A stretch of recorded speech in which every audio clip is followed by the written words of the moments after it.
Le passage d'aujourd'hui est Ésaïe 2, versets 2 à 5. Lisons ensemble. Il arrivera, dans la suite des temps, que la montagne de la maison de l'Éternel sera fondée sur le sommet des montagnes, qu'elle s'élèvera par-dessus les collines, et que toutes les nations y afflueront.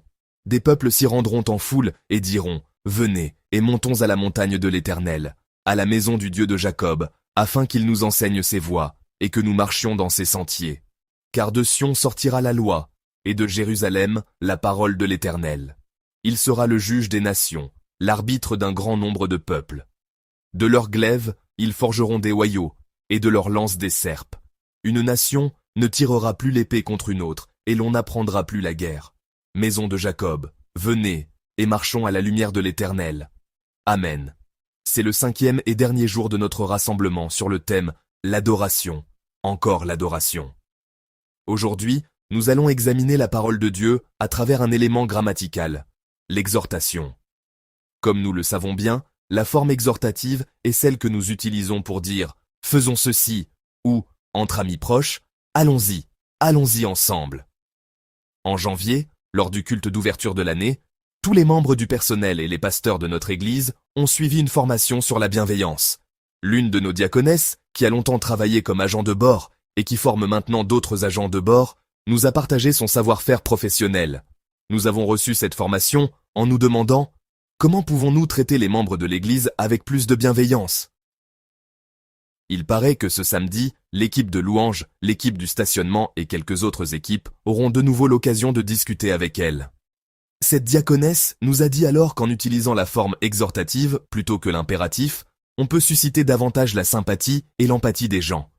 Au lieu de dire à nos enfants « va étudier », si les parents ouvraient aussi un livre en disant « et si on étudiait un peu ensemble », je pense que nos enfants étudieraient peut-être avec plus d'ardeur. Cependant, comme je n'ai jamais essayé, je ne peux pas vous garantir le résultat.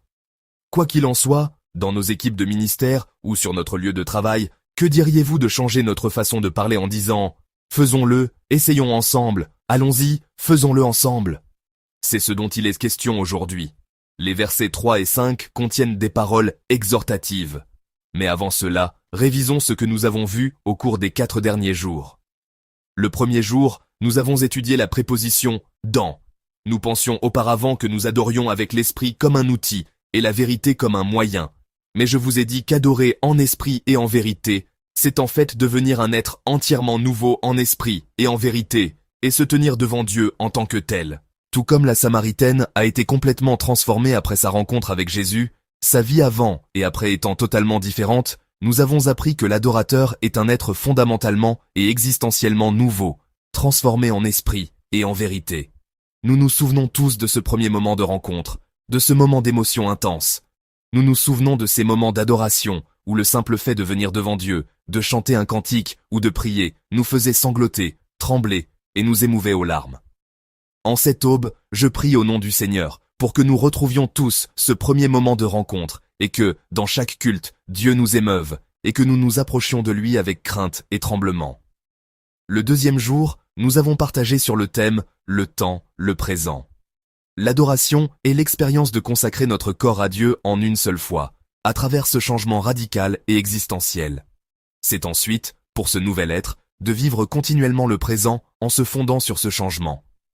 Les verbes qui décrivent cette vie, continue au présent, se trouvent dans Romains 12, 2. Ne vous conformez pas. En vivant ce jour, je prie au nom du Seigneur pour que vous meniez une vie qui ne se conforme pas à ce siècle, et soyez transformés par le renouvellement de l'intelligence. J'espère que vous vivrez une vie continuellement transformée par un esprit renouvelé. Enfin, discernez toujours la volonté de Dieu. Est-ce que cela plaît à Dieu? Ce cœur plaît-il à Dieu? Est-ce que cela plaît toujours à Dieu? Est-ce sa volonté? Est-ce que je suis dans sa volonté? Vivez en réfléchissant et en discernant constamment. Vivre ainsi, dans les situations de notre vie actuelle, c'est la vie de l'adorateur transformé. Ainsi, l'adorateur est celui qui, dans sa vie, sa famille, son travail, et le lieu d'apprentissage de ses enfants, discerne et vérifie chaque jour s'il agit selon la volonté agréable de Dieu. Le troisième jour, nous avons étudié le comparatif et le superlatif. En fait, le comparatif lié à l'adoration dans le passage de 1 Samuel 15 reflète une triste réalité. car l'adoration est devenue un objet de comparaison avec autre chose. Nous étions confrontés à une réalité sombre où il semblait y avoir quelque chose de mieux que l'adoration, comme l'obéissance vaut mieux que les sacrifices. Cependant, nous pouvons interpréter ce passage ainsi. La troisième raison pour laquelle l'obéissance peut valoir mieux que les sacrifices est plus fondamentale que les deux premières. Quand il y a adoration mais pas d'adorateur, notre Seigneur nous dira que l'obéissance vaut mieux que les sacrifices. Quand il y a adoration mais que je ne suis pas un adorateur, même dans ce cas, notre Seigneur prendra cette adoration si précieuse, cette adoration intransigeante, pour en faire un objet de comparaison et nous parler. Suis-je un adorateur? Cette triste réalité où il y a adoration mais pas d'adorateur, n'est-ce pas la réalité dans laquelle nous nous trouvons, dans laquelle nous vivons aujourd'hui? Nous participons à de nombreux cultes, mais au milieu de ces cultes, je vous invite, chers membres, à vous examiner et à vous demander si vous vous tenez là en tant qu'adorateur. Le 4e jour, nous avons parlé de l'objet. Il y avait une raison inévitable à cela. Que reçoit Dieu? Nous avons toujours pensé que l'objet qu'il recevait était simplement l'adoration, la louange, le cantique. Dans la conception de l'Ancien Testament, nous pensions que Dieu recevait les offrandes, les sacrifices d'agneaux, de bœufs, d'animaux ou de céréales. Mais Dieu n'est pas seulement celui qui reçoit des offrandes objectives. Dans Genèse 4, 1-4, Dieu dit clairement qu'il porta un regard favorable sur Abel et sur son offrande, et dans la première partie du verset 5, qu'il ne porta pas un regard favorable sur Caïn et sur son offrande. Dieu n'est pas seulement celui qui reçoit les offrandes. Dieu n'est pas celui qui ne reçoit que des choses objectives. Dieu est celui qui désire nous recevoir nous-mêmes. C'est celui qui désire recevoir notre vie à travers nous et avec nous. C'est pourquoi il est dit que nous devons offrir vos corps comme un sacrifice vivant, saint, agréable à Dieu. Je vous bénis au nom du Seigneur pour que vous viviez cette vie de culte spirituel, où l'offrande et mon corps, ma vie, ne font qu'un. Après avoir établi que Dieu ne reçoit pas seulement l'offrande, mais aussi la personne qui l'offre, la question fondamentale n'est plus « qu'est-ce que l'adoration ?» Mais notre question change. Ce n'est plus « qu'est-ce que l'adoration ?» et « qu'est-ce que le culte ?» Mais à travers ce culte matinal, à travers cette retraite spirituelle matinale, notre question devient « qui est l'adorateur ?» Et je me pose à nouveau cette question. Suis-je un adorateur? En venant chaque jour au culte, en adorant chaque jour à la maison, et en vous rendant à divers lieux d'adoration, je vous bénis au nom du Seigneur pour que vous puissiez répondre à cette question avec confiance. À la question « suis-je un adorateur ?» J'espère que vous pourrez vivre de manière à répondre « Seigneur, je suis un adorateur ». L'adorateur est un être nouveau. C'est dans cette perspective, celle d'une personne qui adore en esprit et en vérité, que nous allons maintenant entrer dans le texte d'aujourd'hui avec le thème de l'exhortation. Le travail de l'adorateur, de la personne devenue un être nouveau, apparaît dans cette phrase exhortative. La première chose que fait une personne devenue un être nouveau, comme on le voit au verset 3, c'est l'évangélisation, la mission. Lisons ensemble le verset 3. Des peuples s'y rendront en foule et diront « Venez et montons à la montagne de l'Éternel, à la maison du Dieu de Jacob, afin qu'il nous enseigne ses voies et que nous marchions dans ses sentiers. Car de Sion sortira la loi, et de Jérusalem la parole de l'Éternel. Amen. » Au début de son livre prophétique, le prophète Ésaïe exhorte en disant « Venez et montons à la montagne de l'Éternel, à la maison du Dieu de Jacob. » Bien sûr, cela reflète l'image de nombreuses personnes montant à la montagne de Dieu, s'encourageant mutuellement en disant « Montons ensemble à la montagne de Dieu » et se motivant les uns les autres pour monter la montagne et adorer. La phrase exhortative « Venez et montons à la montagne de l'Éternel, à la maison du Dieu de Jacob » est une parole que les adorateurs adressent à d'autres adorateurs ou une invitation que les adorateurs adressent à ceux qui ne le sont pas encore. Elle contient donc l'exhortation « Adorons ensemble », la persuasion d'adorer ensemble. Les personnes transformées devant Dieu, les adorateurs dont l'être a été fondamentalement changé en esprit et en vérité. Quelle vie doivent-ils mener maintenant? Ils doivent être capables de dire à leurs voisins, aux gens qui les entourent, « Adorons ensemble, allons adorer ensemble ». J'espère que vous vivrez en adressant cette parole d'invitation, car tel est le but de la création. Dans une autre partie du livre d'Ésaïe, Dieu a clairement et précisément consigné la raison pour laquelle il nous a créés. Lisons ensemble Ésaïe 43, verset 21. « Le peuple que je me suis formé publiera mes louanges. » Amen. Pourquoi Dieu nous a-t-il créés? Ce n'est pas simplement pour que nous mangions bien, vivions bien, réalisions nos rêves, entrions dans une certaine université, trouvions un certain emploi, nous marions et ayons des enfants. Dieu nous a créés pour le louer, pour chanter ses louanges. La louange, c'est l'adoration. Le but de la création de l'homme, c'est l'adoration, une adoration qui glorifie Dieu. C'est là le but de la mission. Le pasteur John Piper définit la mission ainsi. La mission, c'est de faire en sorte qu'il y ait de l'adoration là où il n'y en a pas. Et il ajoute, la mission, c'est de faire en sorte que le vrai Dieu soit loué là où, par ignorance de Dieu, on adore des choses futiles. C'est ainsi qu'il définit la mission. En un mot, le but de la mission, c'est l'adoration. Nous annonçons l'évangile et nous faisons des missions pour que les gens puissent adorer, pour qu'ils puissent retrouver une vie conforme au but initial de la création, une vie de louange à Dieu. La raison d'être de la mission, c'est l'absence d'adoration. C'est pourquoi, lorsque nous monterons au ciel, dans le royaume des cieux, il y a des choses que nous ferons et des choses que nous ne ferons plus. Ce que nous continuerons à faire, c'est adorer et louer. Au ciel, avec les armées célestes et les anges, nous louerons et adorerons Dieu continuellement. Mais il y a des choses que nous ne ferons plus au ciel. Ce sont l'évangélisation et la mission. Je vous bénis au nom du Seigneur pour que vous puissiez pratiquer et vivre pleinement l'évangélisation et la mission, qui ne peuvent se faire que sur cette terre. Cette mission est directement liée à la louange. Pourquoi faisons-nous des missions? C'est pour louer. Pourquoi annonçons-nous l'évangile? C'est pour que les gens adorent, pour qu'ils louent Dieu. J'espère que de telles choses se produiront lorsque nous évangéliserons. Lorsque nous annonçons l'évangile à nos enfants devant l'école, j'espère que des choses si précieuses et merveilleuses se produiront dans notre travail d'évangélisation et de mission. Que nos enfants adoreront et loueront Dieu, et qu'ils reviendront au but pour lequel Dieu les a créés.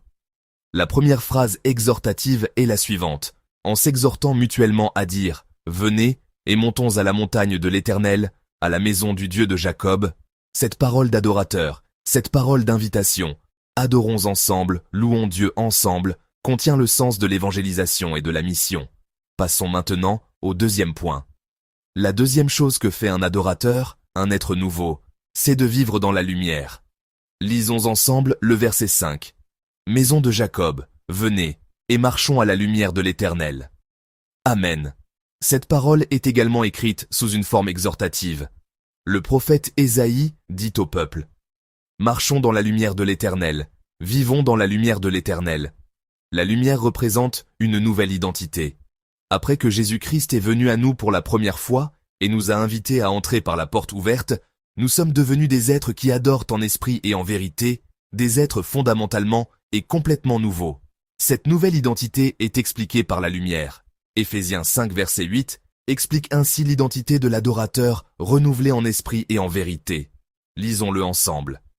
Autrefois vous étiez ténèbres, et maintenant vous êtes lumière dans le Seigneur. Marchez comme des enfants de lumière. Amen. Ce verset dit que lorsque vous n'étiez pas en esprit et en vérité, vous étiez ténèbres. Mais maintenant que vous êtes entrés en esprit et en vérité, vous êtes lumière dans le Seigneur. De même, la Bible nous ordonne d'agir, de vivre en accord avec notre identité d'enfant de la lumière. Autrefois, nous étions ténèbres. Nous ne savions même pas ce qu'était la lumière, nous n'avions même pas conscience de son existence. Mais maintenant, nous sommes devenus lumière dans le Seigneur. Les personnes devenues lumière vivent désormais une vie où tout est manifesté dans la lumière. Rien ne peut être caché, tout est révélé. Nos péchés, tout ce que nous voulons cacher, tout est manifesté dans la lumière. Le même passage, Éphésiens 5, verset 13, explique ainsi cette manifestation. Lisons-le ensemble. Mais tout ce qui est condamné est manifesté par la lumière, car tout ce qui est manifesté est lumière. Amen. Nous sommes maintenant devenus des êtres qui ne peuvent plus rien cacher, même si nous le voulions. Être en esprit et en vérité signifie que Dieu nous éclaire constamment, que Dieu nous illumine toujours, et que nous sommes devenus des êtres qui ne peuvent rien dissimuler, rien cacher. C'est pourquoi nous ne devons plus participer aux œuvres des ténèbres. Nous ne devons plus vivre selon nos anciennes habitudes, celles du temps où nous étions dans les ténèbres. Nous devons maintenant nous détourner de tous les péchés secrets, de tous les péchés que nous avons commis en pensant pouvoir les cacher. En ce matin, S'il y a des péchés que vous avez cachés en pensant pouvoir les dissimuler, je vous bénis au nom du Seigneur pour que vous les mettiez tous à nu devant Dieu et que vous vous approchiez de lui dans la repentance, devant sa lumière. C'est le chemin de la restauration, c'est le chemin de la vie. Je vous bénis au nom du Seigneur pour que vous déversiez tous vos péchés devant Dieu et que vous confessiez que vous ne pouvez plus cacher ces péchés qui sont déjà manifestés devant lui. Au-delà de la manifestation, quelle sorte de vie de lumière y a-t-il? Il y a la vie de révélation. Nous vivons une vie où tout est manifesté par la lumière, et en même temps, nous vivons une vie où nous révélons cette lumière. 1 Pierre 2, verset 9, explique ainsi notre identité et notre ministère. Lisons-le ensemble. Vous, au contraire, vous êtes une race élue, un sacerdoce royal, une nation sainte, un peuple acquis, afin que vous annonciez les vertus de celui qui vous a appelé des ténèbres à son admirable lumière. Amen. Les enfants de la lumière vivent une vie où tout est manifesté par la lumière, une vie où rien ne peut être caché ou dissimulé. Mais en même temps, ils vivent une vie où ils révèlent celui qui leur a donné la lumière, celui qui a fait d'eux la lumière. La vie de révélation est une vie qui proclame les vertus de celui qui nous a appelés à sa lumière. Une fois de plus, nous pensons à la vie de mission et d'évangélisation qui nous fait dire « Venez, montons à la maison de l'Éternel ». Les gens nous verront, nous qui sommes la lumière, et verront Dieu qui nous a donné la lumière. Les gens verront notre vie d'enfant de la lumière et aspireront à la vie d'enfant de Dieu. Je vous bénis pour que vous meniez une telle vie. L'identité de lumière se prolonge dans une vie de mission et d'évangélisation. La vie de l'adorateur qui apparaît dans la phrase exhortative, notre vie d'adorateur complètement transformée en vérité et en esprit, est premièrement une vie qui exhorte à adorer ensemble. Et deuxièmement, c'est une vie qui exhorte à vivre dans la lumière. La vie qui consiste à adorer ensemble peut devenir de plus en plus claire à travers l'adoration. C'est le fait d'inviter les autres à venir ensemble au temple pour louer Dieu, adorer Dieu, revenir au but pour lequel il nous a créés et vivre en lui offrant la louange de gloire qu'il désire et qui lui est agréable.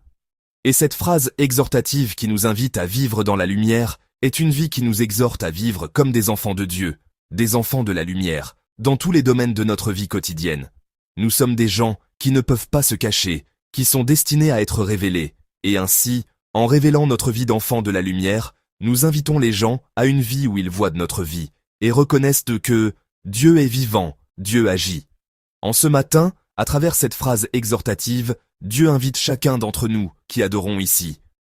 Cette invitation est une invitation à l'adoration. C'est un lieu de louange qui glorifie Dieu et lui rend gloire. Dieu nous invite également dans les domaines de notre vie quotidienne, dans nos situations de vie. Il nous dit que vivre comme des enfants de la lumière, dans nos foyers, sur nos lieux de travail et dans nos écoles, c'est une vie de louange à Dieu.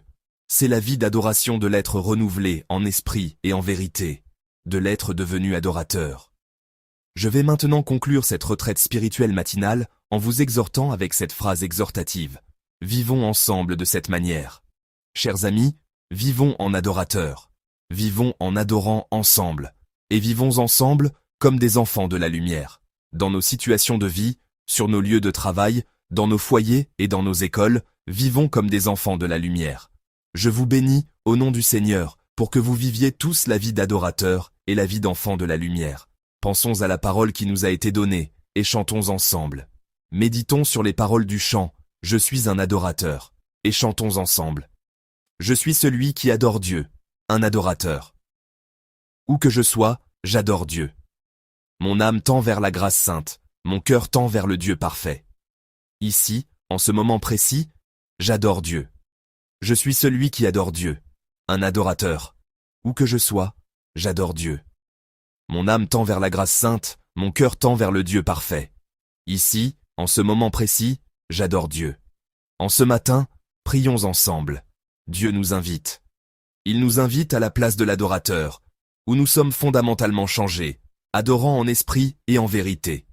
Et maintenant, nous voulons nous engager à vivre en accomplissant la mission et le ministère d'inviter les autres à l'adoration avec des phrases exhortatives.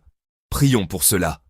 Et engageons-nous devant Dieu à vivre comme des enfants de la lumière dans nos situations de vie et à offrir à chaque instant de notre vie le culte de vie qu'il désire et qui lui est agréable. Suivons l'inspiration qui nous a été donnée et prions pour que notre adoration soit restaurée et que nos vies soient restaurées.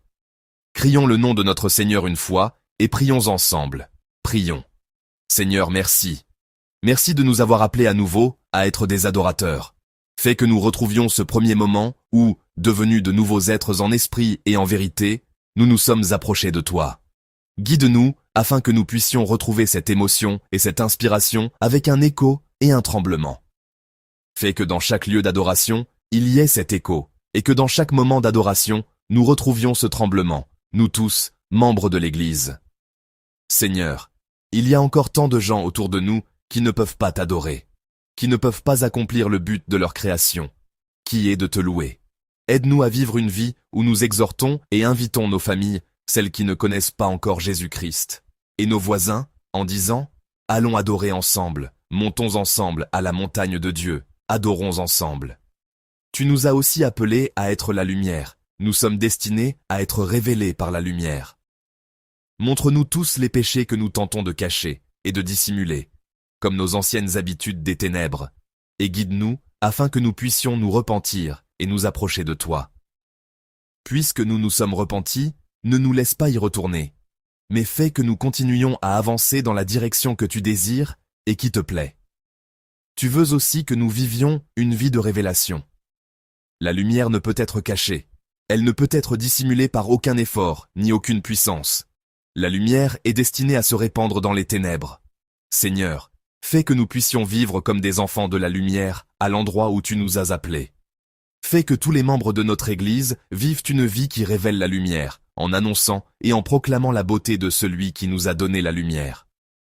Ainsi que nos lieux de vie deviennent des lieux d'adoration, révélant la lumière, et que nous invitions et exhortions les autres à entrer dans la lumière, vivant une vie de mission et d'évangélisation. Sois avec nous tous, Seigneur. Seigneur, merci de nous avoir accompagnés pendant ces 5 jours de retraite. Fais que nous ne perdions pas et n'oublions pas cet écho et ce tremblement, mais que nous les emportions avec nous sur les lieux de notre vie et dans nos lieux d'adoration, afin que nous vivions tous en jouissant de cette émotion et de cette inspiration que tu nous donnes constamment. Merci. Nous te prions avec gratitude, au nom de notre Seigneur Jésus-Christ. Amen.